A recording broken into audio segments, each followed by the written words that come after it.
The show is made possible in part by its supporting sponsors: Blue Water Power Group of Companies, Joe's Discount Tire, and AskGuy.ca.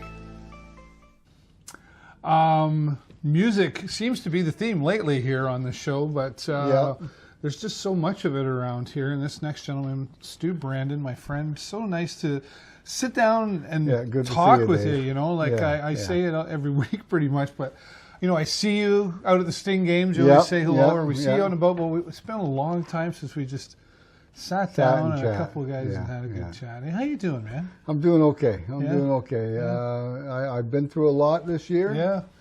An awful lot, but, you know, family, friends, can't say enough about good people in my life. A lot of support, eh? Yeah, a lot of support. So. That's awesome. Well, let's go. We're going to get to all of that as much as we can, but I was back to the beginning. You're from Glasgow. Yes. Back in '66, I was 4 years old. My brother, he was 6. Yeah. My parents decided, let's move to Canada, where the work is. And, is that what it was for, yeah? And also to give me and my brother a better life. That was their whole idea right there. Better than what? Well, the streets of Glasgow are pretty rough, and they were pretty rough back in those days. It's changed for the better, but still, I couldn't imagine what it would have been like.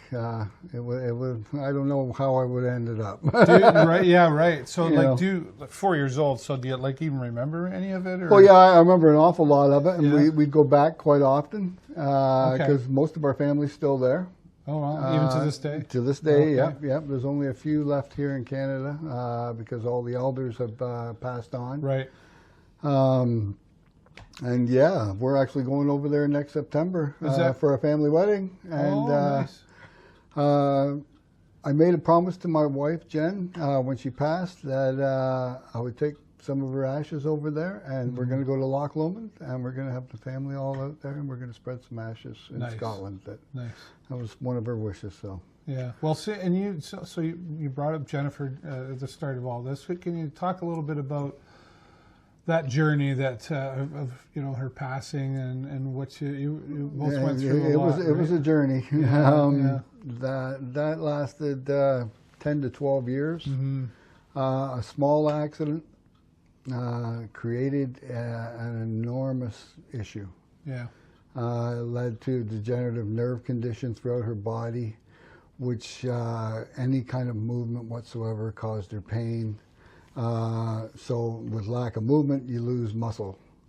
And with losing muscle, all the muscles in her back and legs all deteriorated to the point her spine was twisting and everything, in severe constant pain. And she made the decision, and she didn't have a life. She hadn't left the house in 3 years because she couldn't. She could barely move, and just like I said, constant pain. And it got to the point where she was having severe seizures, and there wasn't much else they could do for her. Right. So she made the decision that it was time to move on. Yeah. And, it hurt me deeply because, what do you say? Can't imagine. I would have looked after her for the rest of her life. Yeah. For the rest of my life. That wasn't an issue, but she just couldn't go on the way she was, and she didn't want me to go on that way neither, I think. Yeah. And she made the decision. Yeah. And I'm sure there were lots of discussions. There was an awful lot of discussions about, not even just about making that decision, but just about life in general and what she would want you to do, and the fact that she didn't have a life was the main antagonizer of everything. And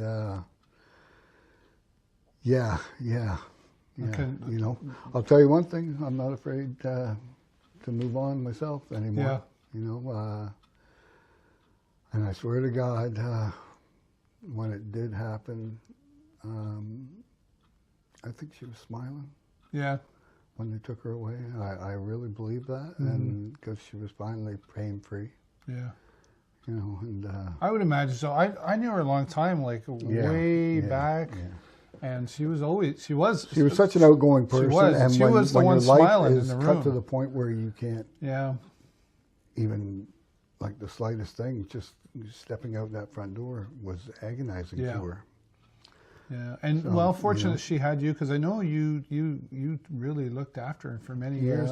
In between, I think at one point you were playing in 2 bands. Yeah, 2 bands. And I remember having a conversation with you down at one of the parks or something, and I said, "Did you ever think about?" And you're like, "Oh no, I can't do any more now." Like that was just So I was in Southern Fried Inc. Yeah, right. Doing the Southern Rock with my buddies from Corona. Yeah. And I was in Third Wave with Glenn and the boys. Yeah. So every weekend I was taking off, but in the same instance, as soon as the gig was done, boom, I was out the door. You had some solo gigs going on once in a I while. had solo too, gigs right? going on. I was busy, let me tell you. Yeah. But it came to a head where I had to make the decision. Sure. And I made the decision, and I don't regret it at all. Well, I was going to say, you made the right one.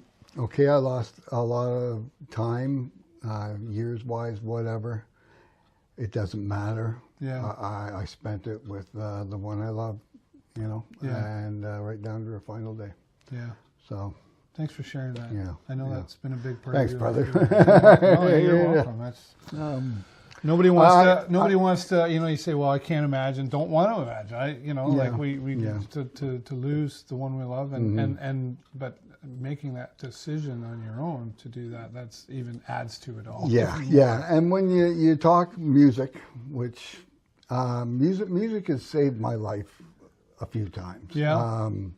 33 years ago. Okay. Quit drinking. Yeah, is that right? Full-blown alcoholic. Okay. And I mean full-blown alcoholic. Yeah.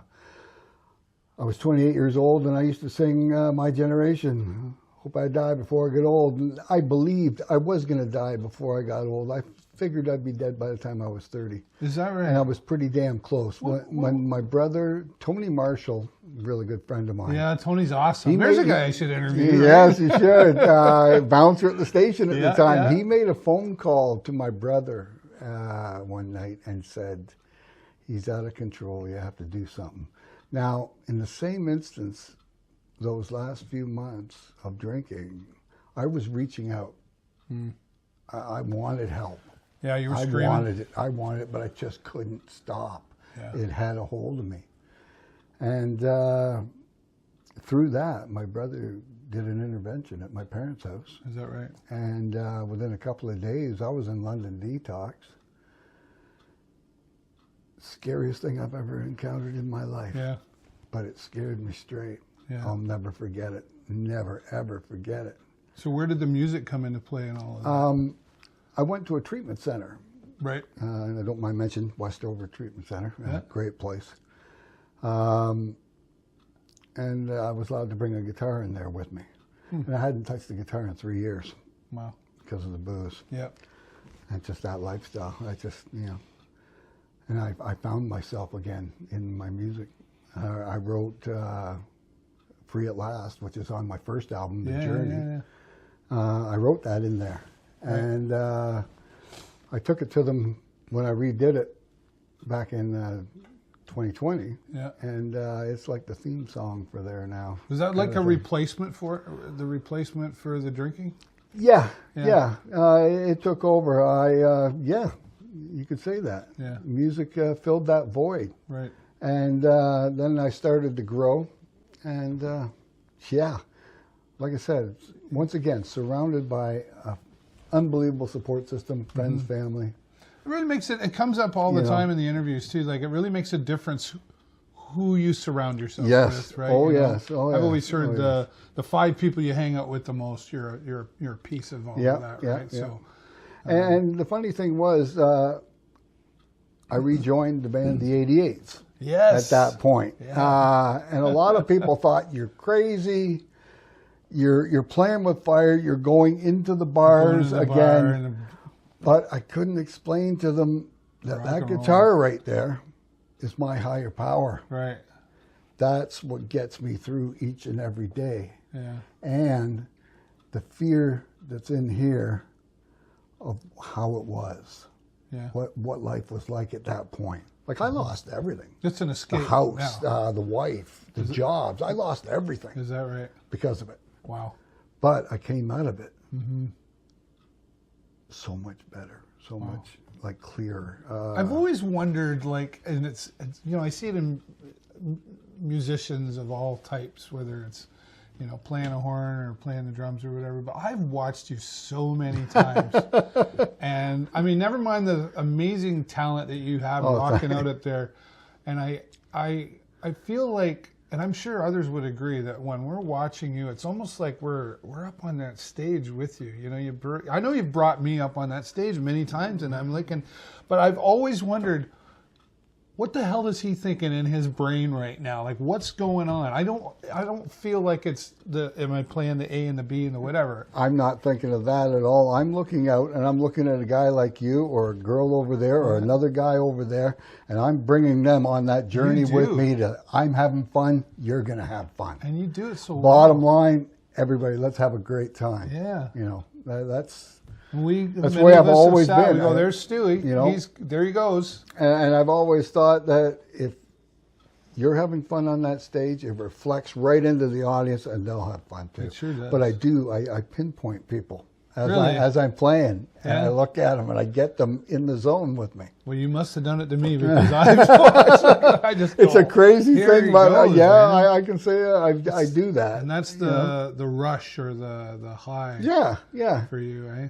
Yeah, because I don't pay attention to what I'm playing half the time, and so I'm winging it. Well, that doesn't show either, because you nail it every time. But and you've had so many great experiences on stage, Yeah. not just with like Third Wave and the Idiots and all that, but like you've had some great opportunities come your way. Can you talk about a few memorable, I don't know, celebrities or just moments that even happened? Doing my solo stuff up in Toronto, opening up for April Wine, opening up for Kim Mitchell in Oakville, just things like that. Yeah. I was opening up, I was the first act for Kim Mitchell at this bar in Oakville. And there was a young band after me, and then Mitchell was coming on. Okay. Well, I was playing away, and one of the young guys in that band walked up to the sound guy and said to him, "You want us to follow him?" Right. And I'm up there by myself with an acoustic, but I'm going, Right. I'm doing Creed and all Yeah, kinds you're not of supposed stuff. to be better than the opening act. You know. And all the guys, that was, to me, was the funniest thing, but the coolest thing, too, Yeah, you it know, was a to hear from a compliment, bunch of good young guys, eh? And then when I went down to Toronto, and I went down there just with a couple of friends and Jen to the Hard Rock Cafe, and they were having a guitar player contest, find Toronto's best classic rock musician. This has been going on for 22 weeks. Oh, wow. Every Wednesday night at the Hard Rock, you go up and you do your thing. you had a list. They'd show you a list of songs, and they'd say, okay, pick one. We've got the band there, and you'll just jam along with them. Okay. And so they had keys, guitar, and all that. And so I picked the Pink Floyd song. I went down on the last night. We called to make sure it was okay. Right. And they said, yeah, come on down. It was the last night of the competition. Every winner from all those weeks was there that night. So they let me in. I was 11th to get up on stage. And I picked the Pink Floyd song. Floyd. Because that's easy. And the funny thing is, the guys looked at me on the stage and they goes, okay, who do you need? Do you need that? I goes, no, get rid of him, get rid of him, get rid of I want the bass, I want the keyboard, and I want the drummer. And this is how it goes. And I told them how it went. And we pulled it off. And midway through the song, the lights came on. They were going crazy. They cranked the volume up. And I was in the zone. Yeah. And I was doing my thing. I was spinning around. There is a DVD of that here somewhere. Really? Yeah, somewhere in this house I've got a DVD of that. And the DJ from Q107 ran on the stage at the very end of the song, right when we stopped, the place was going nuts. He ran on the stage and goes, "Where the F did you come from?" Right. And I goes out, "Sarnia." Sarnia. And he goes, "Oh my God, folks, what do you think of this guy?" And the place was still going crazy. Yeah. It took me 20 minutes, because I smoked at the time, to get down the stairs and out of the building to have a smoke after that. Right. And people were just mobbing me, and I won the damn thing. That's awesome. At the end of the night, I won it. So I was Toronto's best classic rock guitar player. Now, that was a highlight. What year was that? That was in 2006. Wow. Because I had Jeff Healy's manager. There were all these judges. There was 10 judges or whatever. Kim Mitchell's manager, Jeff Healy, guy from the Orbit Room, which was Alex Lifeson's place. Right, all that perfect tens across the board. Yeah, every one of them. You got some attention. I rocked that place, and it was hilarious because guys had to go up after me, and they were like, "Ooh." A bunch of them left. Is that right? Oh yeah, they just packed up and left. Oh yeah, so that was a highlight. Got home at took names and gave some lessons on that stage. Got home at like 2 a.m. and loved every minute of it. Got a jacket and a microphone and things from them for winning it, and the notoriety. The title, I was going to say. Never mind the prize, is the title. Yeah. Best in Toronto. Like, I mean, come on. I know. I mean, I think you're better beyond that. Like, I mean, you don't think that way, though, do you? Like, no. You never, the ego never got in the way? The ego never got in the way. Like, I've got a lot of guys in this town I look up to. Yeah. That I think, it's just, I've got a style. Yeah. They've got a style. That's why I'm a fan of music. I'm not just a fan of rock and roll and all that. I'm a fan of music. It can be country, it can be opera. I don't care. I love it. You know, just all the different styles. I found lately I've been going and watching Caitlin, our friend on violin, going and watching her shows. She's great. Oh, with the different string instruments, the horns and all that. I love it. Yeah. You know, it's just something different. I want to interview her. I've known Caitlin a long time. You but should. Well, you got to call her because she keeps telling me no because she's shy. We're going to get to her eventually. That's a great story, you know, and that's just a testament. Like, are you self-taught? Yes. Oh, well, I shouldn't say that. Big Kenny. Remember Big Kenny? He played at the Bridge Tavern all the time. Oh, wow. Now you're going. Oh, yeah. He taught Davy Chalk. He taught Scotty Maneri. He taught Doug Stewart. And he taught me. Wow. And 6 months in, I had learned, there was like 19 songbooks or whatever for guitar and all that. I learned them all. 6 months in, he looked at me and he says, I can't teach you anymore. You're teaching me stuff. Right. And then I was lucky enough to hook up with a guy that used to play with Bob Seger. Really? And he taught me how to do a lot of quick stuff on the guitar and finger pick. Right. Because a lot of my friends don't know how to finger pick. No. And I love it. So do you teach it all, or have you? No. No. Can't do that. I've thought about it. Well, I've tried it. Talent, you just. I don't have the patience for it. Yeah, well, fair enough. I don't know why. Like, because I could show them so much. Yeah. But maybe I will. I don't know. Maybe you got to say like, okay, you get yourself to this level, and then come in, and maybe you only just take on the intermediates. Yeah. And start. I had Ronnie Frey tried to teach me years ago. Oh yeah. And about the third lesson I got there, we lived in the same building at the time. This is a long time ago. And of course, I was. It was in my 20s. And it was I got to practice that before I go for my lesson. For your lesson, yeah. About an hour before, and then I'd go down, and he finally said, David, when you start practicing, just come back and see me. So I have the same guitar sitting in my closet at home. I don't know how to play. I learned four chords. But for the most part, growing up in Corunna with all my buddies playing, from the time we were 14 till 1920, we were rehearsing every single night. Yeah. There wasn't a song I didn't know. Yeah. Again, I do that sometimes at parties. I'll start playing and just call out a band, and I'll jump into that band. Yeah. And we used to do that at parties, and I'll sit there and play for 3 hours at a party. I love it. Have you ever played on the same stage with Scott Maneri? Yes, I have. And which one wants to quit first? Yeah, no doubt. The thing about Scotty that you might not know is he joined the 88s in 1992 and played with us for a couple of years. And then quit. Yeah, and quit and started his country. I interviewed him a few months ago. He talked about that. Yeah, and I love the guy. And he was another one that thought he wasn't good enough. He's amazing. He totally is amazing. What a talent. And funny. He's all right. He's one of the funniest guys I know. He is funny. I see him in the Sting games all the time, too. Yeah, and he sits right down in front of me. Oh, is that right? Yeah, okay. Yeah. And on my new album, yep, I got him to guest on 2 songs. Oh, nice. Well, let's talk about that. That's I had reached out to you a while ago, and you're like, just hold on while I get this music done. That'll be it. So this is good timing. What's it called? It's called Just Breathe. Just Breathe. That says it all right there. Yeah. Okay. And where does this come from? That comes from getting over losing my wife, you know, and basically the journey from the point of losing her to now. Right. And what I went through, you know. How long has she been passed now? January 23rd, it'll be a year. Yeah. Yeah, so just coming up on a year. Right. Yeah. But so you pulled so there's a lot of emotion in it. There's a lot of emotion. There's a lot of love in this album. You know, funny things in this album. Yeah. I'll tell you the one song that I wrote called God Gained an Angel. That song, I was sitting here by myself on a Sunday night, and it was the end of April.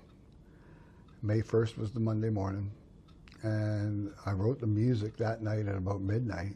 Just came to me, I don't know. Got up in the morning, and I'm like, started playing it again. And by 7:30 in the morning, I'm writing, and I'm bawling my eyes out, and I'm bawling my eyes out like I've never cried before. I think it was all finally coming out, and I kept writing, and I kept writing. And I'm a very positive person, and that was the only time in my entire life that I wanted to jump in my Jeep and drive right in the river. Wow. I was at that low a spot. And once again, my brother called. I'm right around the corner. Let's go for coffee. Who's your brother? Billy Brandon. Yeah. And I went and I met him, and I broke down right in front of him. And once again, he pulled me out of that depression. Sounds like a good brother. Great brother. Amazing brother. You know, I hear of other people and their family problems and stuff like that, and thank God I've got him. You know, and we've always been close every week, no matter what. We get together for coffee and we talk. You know, about what's going on with that side of the family, this going on, whatever. Never any secrets. Why? You know, it doesn't.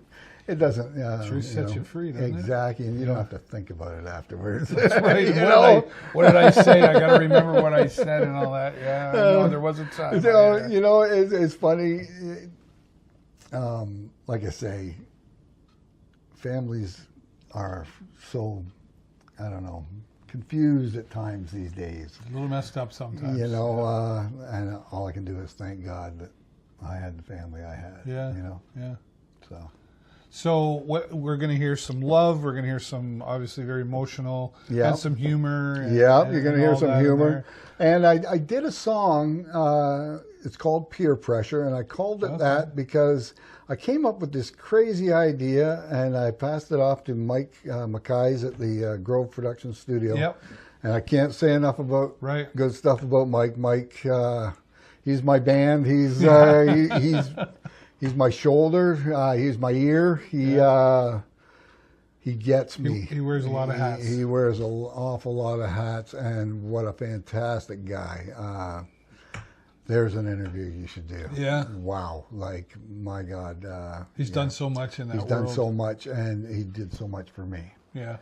Like, he took my visions, and it was like he got me right out of the gate. Well, as a director-producer, he really needs to understand your story. Yeah. Because you're taking that and transitioning it into music and in a way that hopefully people will want to listen to it. And so this song, Peer Pressure, I came up with this incredible rhythm, and he was like, oh, that's a great song like on its own. I said, yeah, but I want to try something. I'm going to do it all instrumental. I'll do a lead to the whole thing. Then you do a lead to the next part, and then I'm going to send it to Scotty Maneri. I'm going to get him to do a lead in it, and then the piece de resistance. I've always wanted to play with this guy because I've watched him from Gypsy Rose, Chemical Valley, Mean House, Brian Joyce. Yeah. I love how that man plays the guitar. Yeah. And I asked him if he would do this, and he said yes. I was never so happy. Nice. And when we got him in the studio, I just watched him. He was effortlessly sliding around the notes on that guitar. Yeah. So you've got all these guys doing different leads, hadn't heard what the other guy had done. Right. So we put it all together. What a song. It's just incredible. Wait. It's just incredible. Because you got the twang of Scotty. Right. Mike is an 80s rocker. And Brian did some kind of Pink Floydish thing that, and he starts with this running down thing, and I've never seen anybody do it.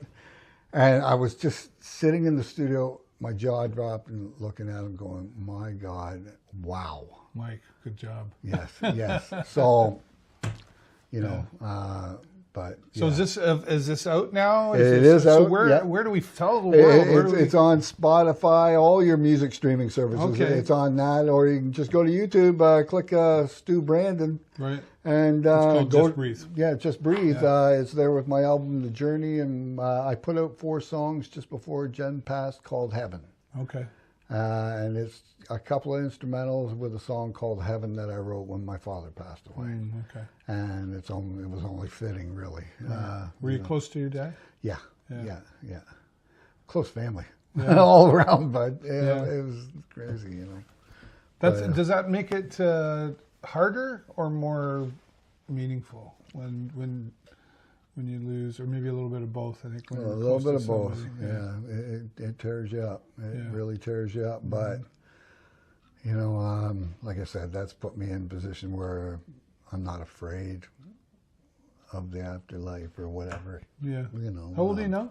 62. Just turned 62 just God. before Christmas, brother. You're just a baby. Just a baby. Come on. I'm 54. 62. The mind thinks I'm 30. Hey, there we go. we were talking about before we started the camera, though, and how, like, back in the day, we were partying probably together for a while and all this stuff. And then this New Year's Day was like, oh, man, is it midnight yet? Come on.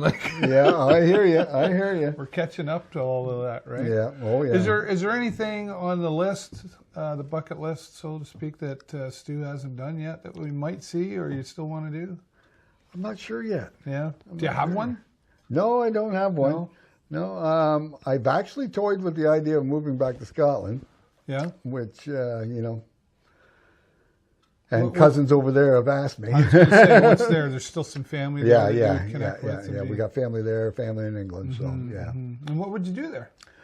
Retire. Are you ready? Go play some guitar somewhere. Yeah, that'd be about it. You work now for Sarnia Cabinets. Sarnia Cabinets, yeah. You've been there a long time. Yeah, 22 years. Well, they must like you to keep you around. Yeah. Well, they're a great bunch to work for. I can't say enough about them. I've always heard that from different people that work there. With the past 10 years, stuff we were dealing with Jen and hospital stays and everything like that, they were fantastic for me. And a lot can be said about a family business in this town, boy. Yeah, for sure. And they're all about family. So, right.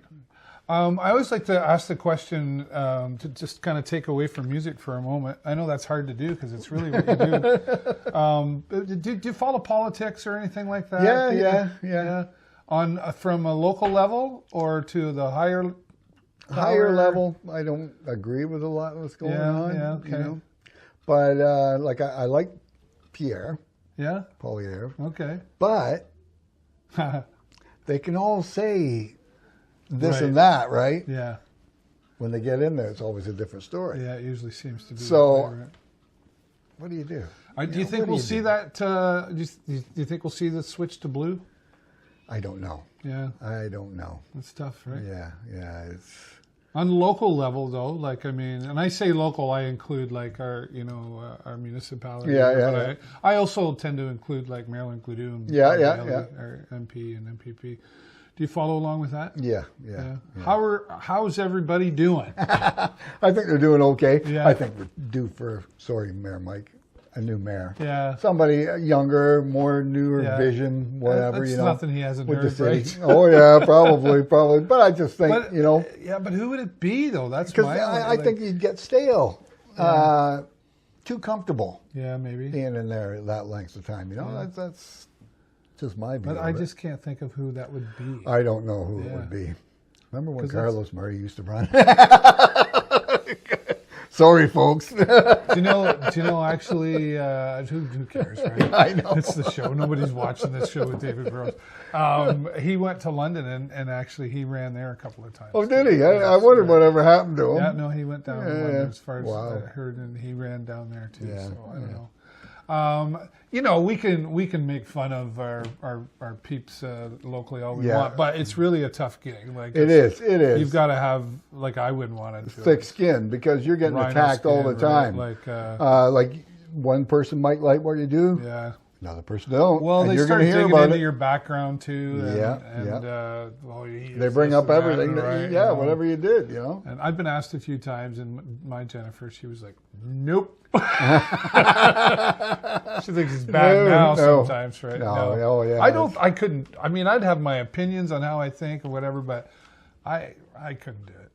I'm not built for that. That's a special kind of. So kudos, honestly, to anybody that goes into it. Oh yeah, counsel anybody that goes into that because you really take you are getting attacked constantly. Whether like I said, like daily. I would think.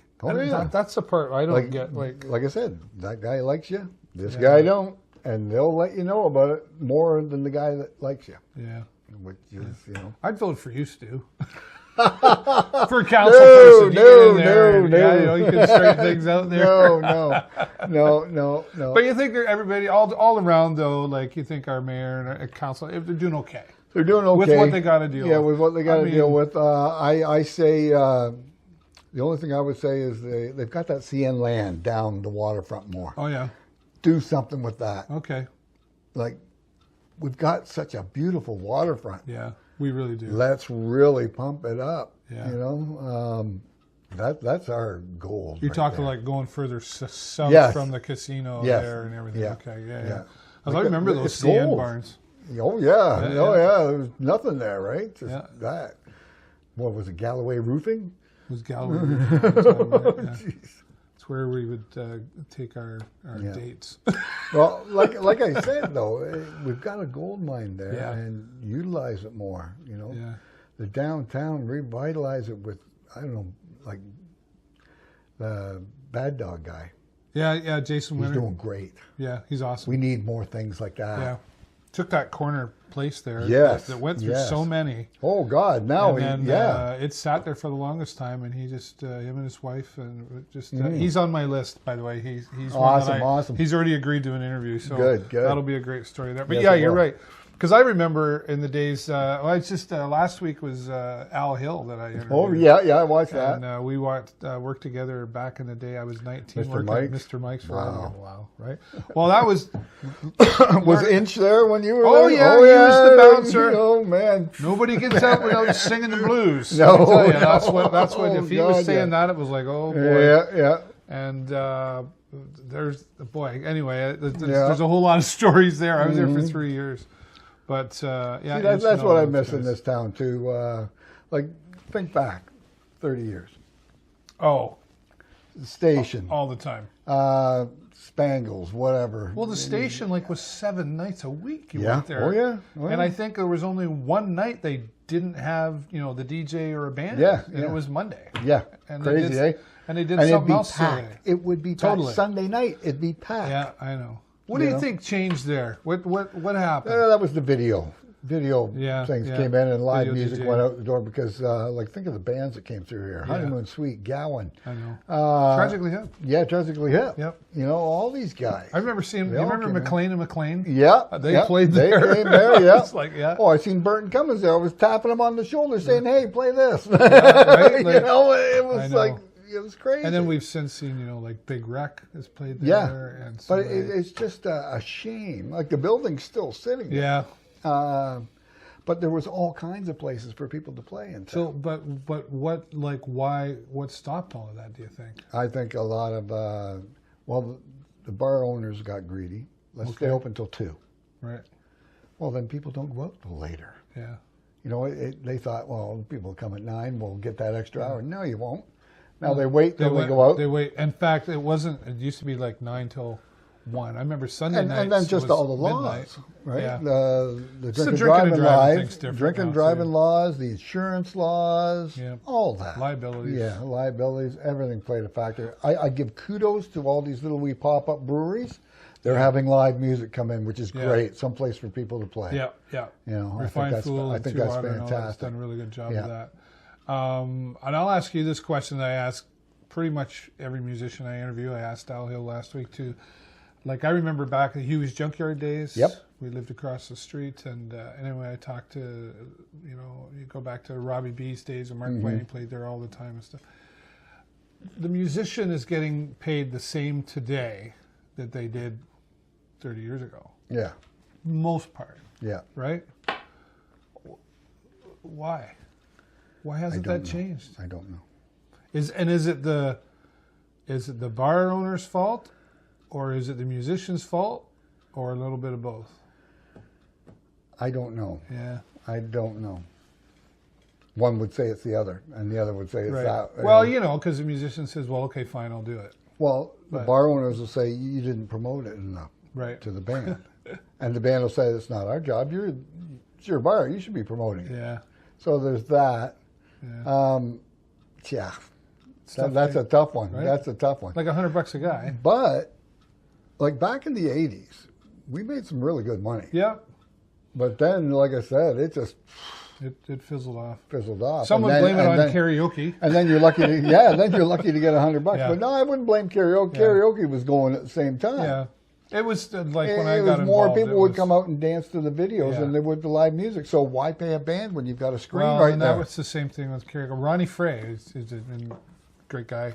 Right. But he always told me, Burrows, you and your karaoke, I hate your karaoke because you're taking my job. Right? Really? And it was kind of like, instead of, if you had a 4-piece band that you were paying $500, Yeah. You could have the karaoke guy for way less than that, and sometimes have the same effect in a room. And the bottom line is, how much money could the bar owner make? So, Yeah. Now, you had some pretty steady gigs too. Oh yeah, I did that. Bows and I was 5 nights a week for 25 years. twos and Yeah, in La Cantina and oh yeah. I got around and everywhere in between. Yeah, like on the Corona Legions and I had a lot of fun with that. But I never thought you was competition for any kind of musical act. I never thought that. Well, I wouldn't say for a musical act. I think it was just more like there was another option for a bar owner. Oh, and okay. they I could see you pay, there. one person less money. Yeah, then. And still, like, 'cause at the end of the day, it was to sell the booze. Yeah, that bottom line. Don't bottom care line how right I there. do it, and if I can do it for half the Even amount when that we I played, pay you, even when we played the station, if we weren't drawing a crowd, we wouldn't get the money. If we were drawing the crowd, we got more money. Oh, is that right? That's how it worked. Oh, is that right? Eh? Oh yeah, that's why like at the station we signed a contract with him every 6 months, and he would give us a lot of money. Yeah. To not play anywhere for 50 miles. Well, I was going to say, like, if you don't want me to play anywhere else. Yeah, well, that's what he did. Oh, okay. And then when we did play there, he paid us extremely well. Mm-hmm. So I can't knock that. Yeah. But like I said, it fizzled out. But then when it changes and it's, the cost of hydro and everything else, staff, employee rates, all that stuff. Yeah, it's too bad. Yeah. But I will say, though, the reason I always ask that question is because it's always just nice to have different perspectives. And it's a different answer every time. I've never gotten the same answer. But it's nice, though, that considering all of that, that Sarnia really has maintained its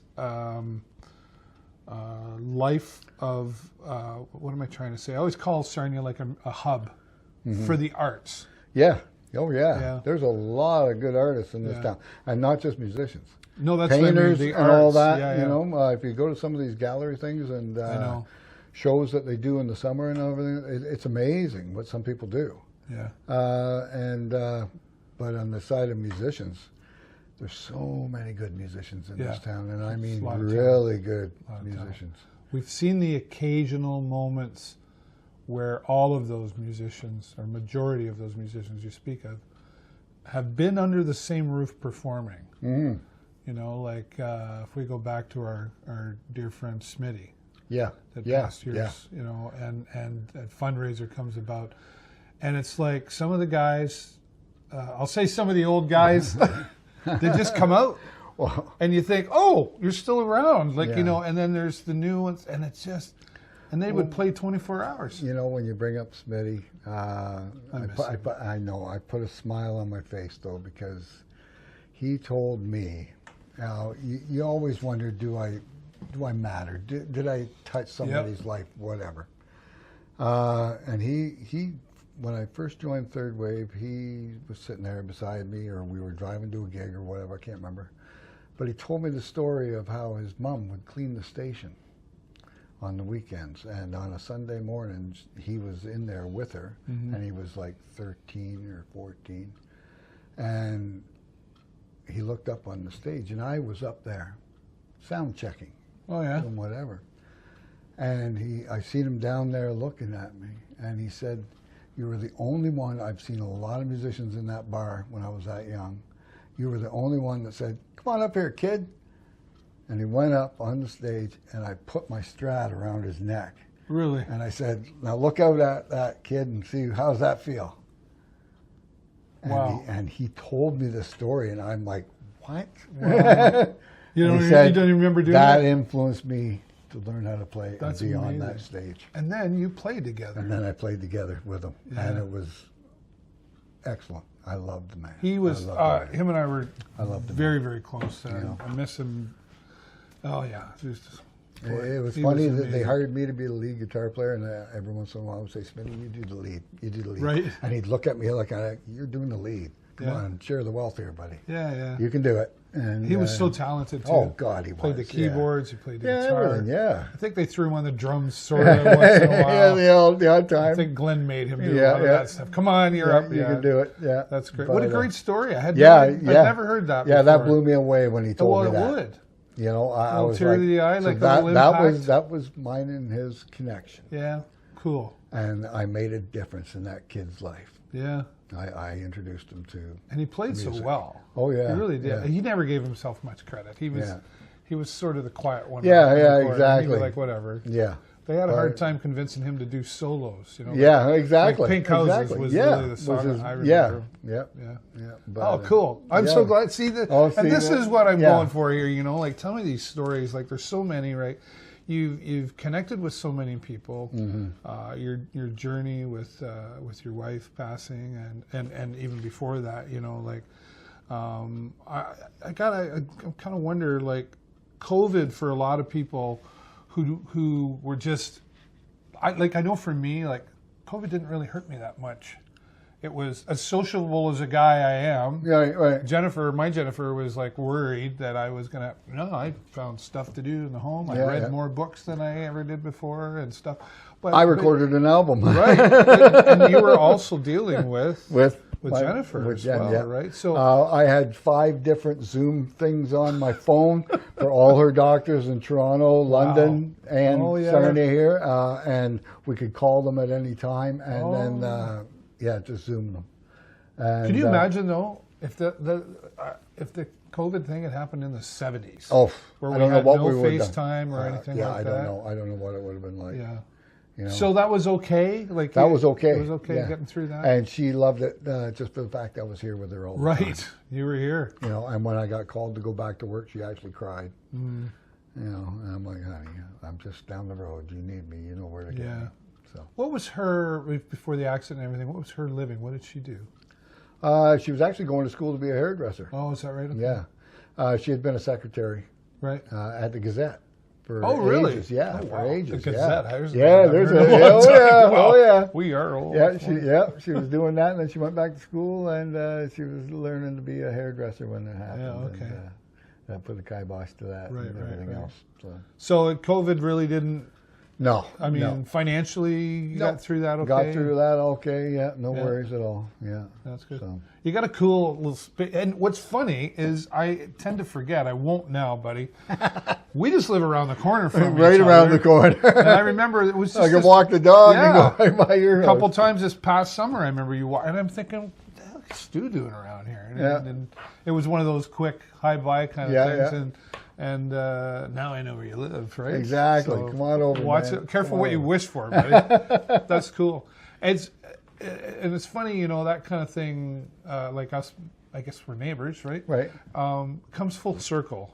Yeah. Because we've known each other from way back. Yeah. And then, we see each other, and then you don't see each other, and then I can't even think of how long. It's been 8. I've known you for a long, long time. Well, I hate to say it like that, but Well, I talked to Al Hill. I've known him. I met him when I was 19. That was 35 years ago. Yeah, so you're probably around. Back then you're too, around in there. You're probably we'll say 30. Okay, make it better.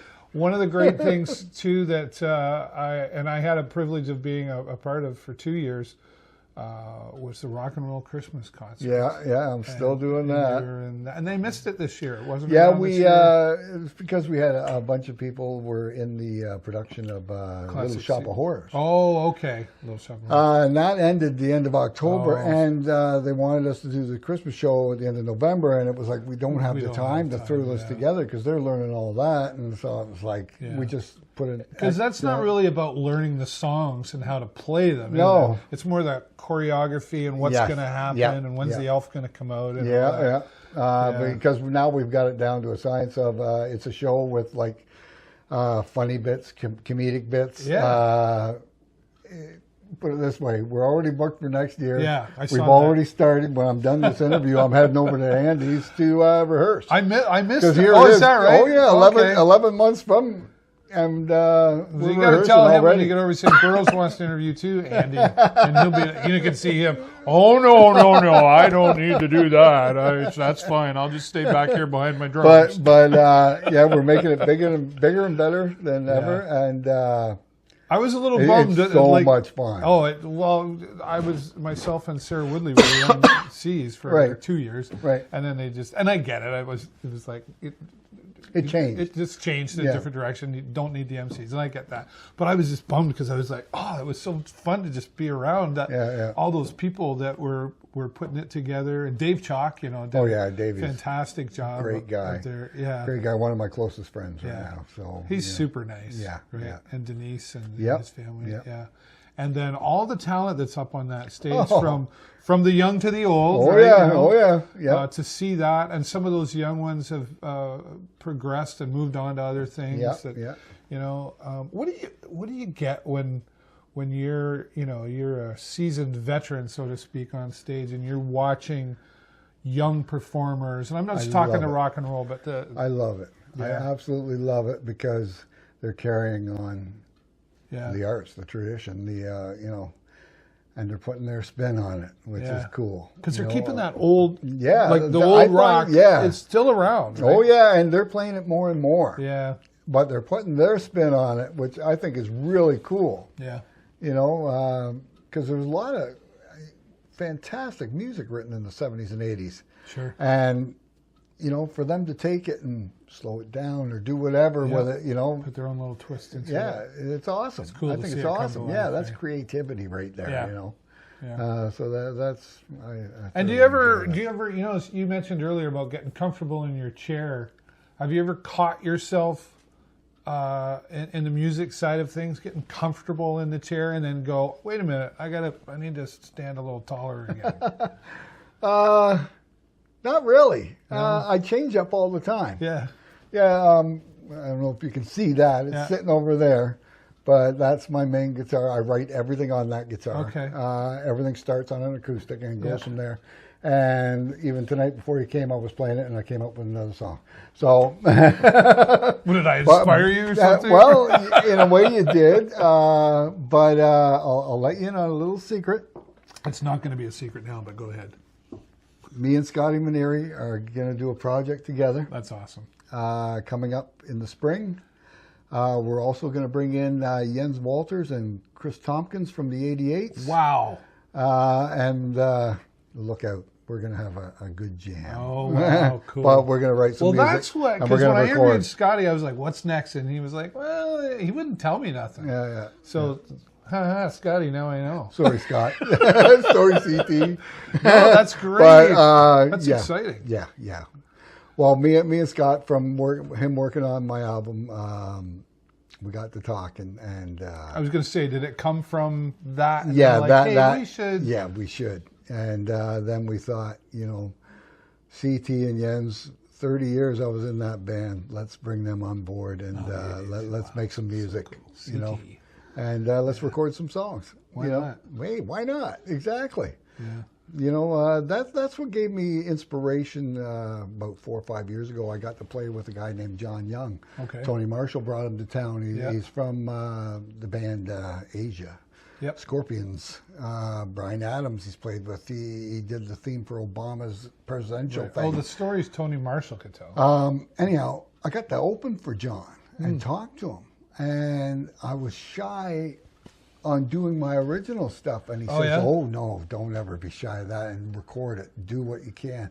And I says, yeah, but I'm older now. And he goes, music doesn't have an age. It's true. He says, at the time, he was 62, and he's going, I'm recording albums all the time. Yeah, it's a worldwide language. Yeah, too, right? and that gave me some inspiration, and now I love it. I absolutely love it. That's awesome. Yeah. You worked, I think I might have introduced you to a guy, Rick Perry, Bounce the Cat. Yeah, Bounce the Cat Productions. And you got connected with it because when I started my show, he discovered me. I don't know. We met somehow on the internet, and I did some interviews.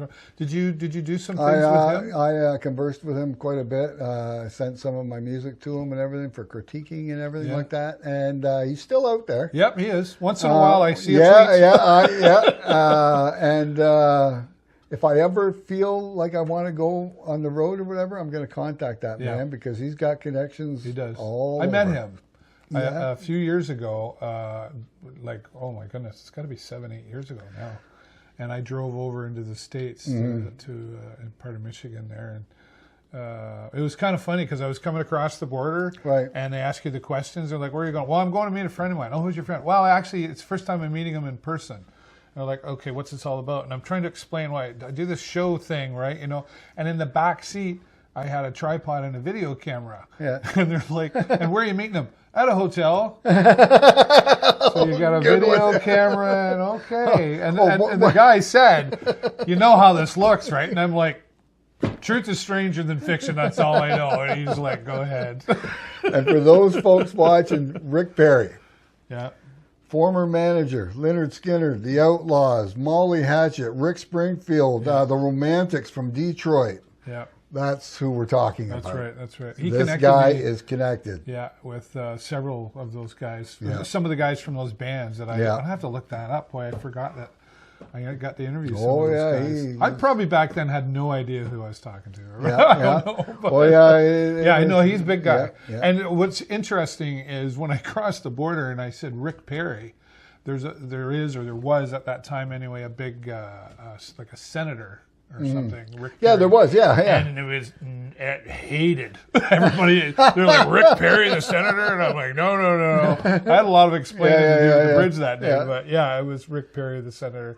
And great guy. And, fantastic guy. He's pretty much another guy I've met through the years, right? I tried to get him online, and he's like, no, I'm retired. He doesn't. He watches from afar. I know he keeps an eye on you. I'm sure he does. Because you guys are connected on Facebook and stuff too. Yeah, and like I say, I send him music because I love.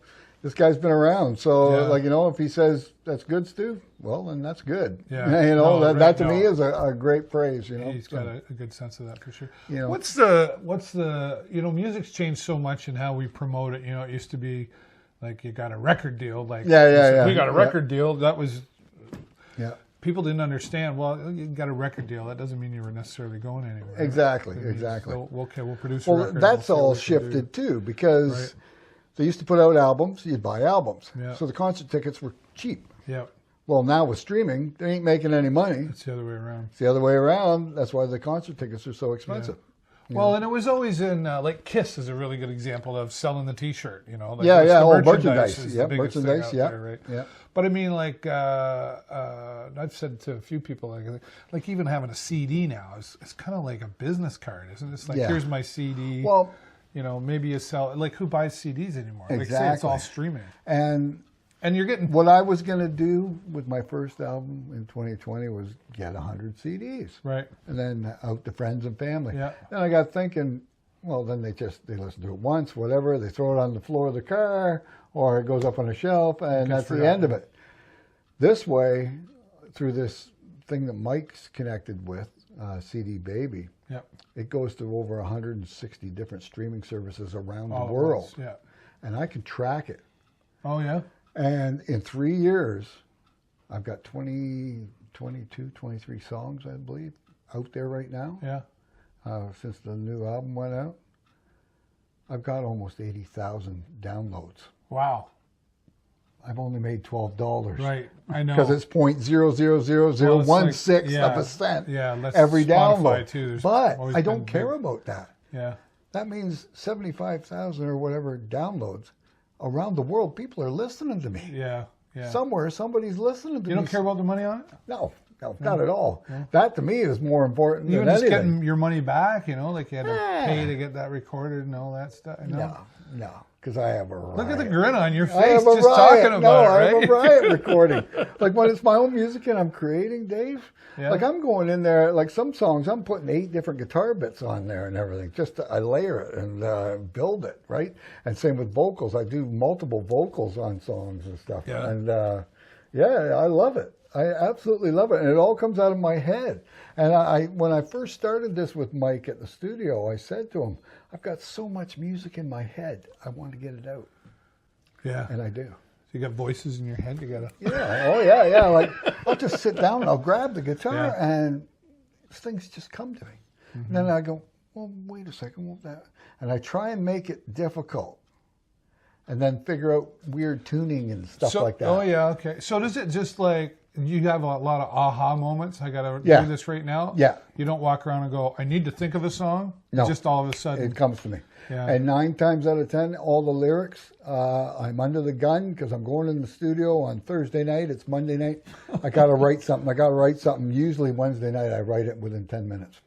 Oh, the lyrics. Yeah. Oh, wow. So the music comes first? Yeah, but I have a theme. When I write the music, I'll know, okay, I'm going to call it that. Right. Okay. And I've got a theme I always in my would head. have thought the lyrics would come first, and then you put the tune. No, you're bass actors. I know. That's the way I do it. That's good though. But well, I put myself obviously. under pressure that I've got to write, and I do. Yeah. I start writing, and I can't stop, and then I interchange things. Like I could show you my notebooks where stuff switched this way, and that goes into this, and that goes into that. And if I bring that verse down, half of that into half of that verse, and mix it like that at the end, perfect. Yeah. Yeah. Have you got, I'm sure, songs that like you wrote in high school that we haven't heard yet? Yeah. Will we ever hear them? No. No. No. Just why? You just you don't want to share them for personal reasons, or no? I'll you tell just you. think I'll they're tell crap, you. or I'll tell you. I have them on tape. My dad had an old cassette thing. Yeah. You push the buttons, remember, and hit Oh record. yeah, I've got one at home still.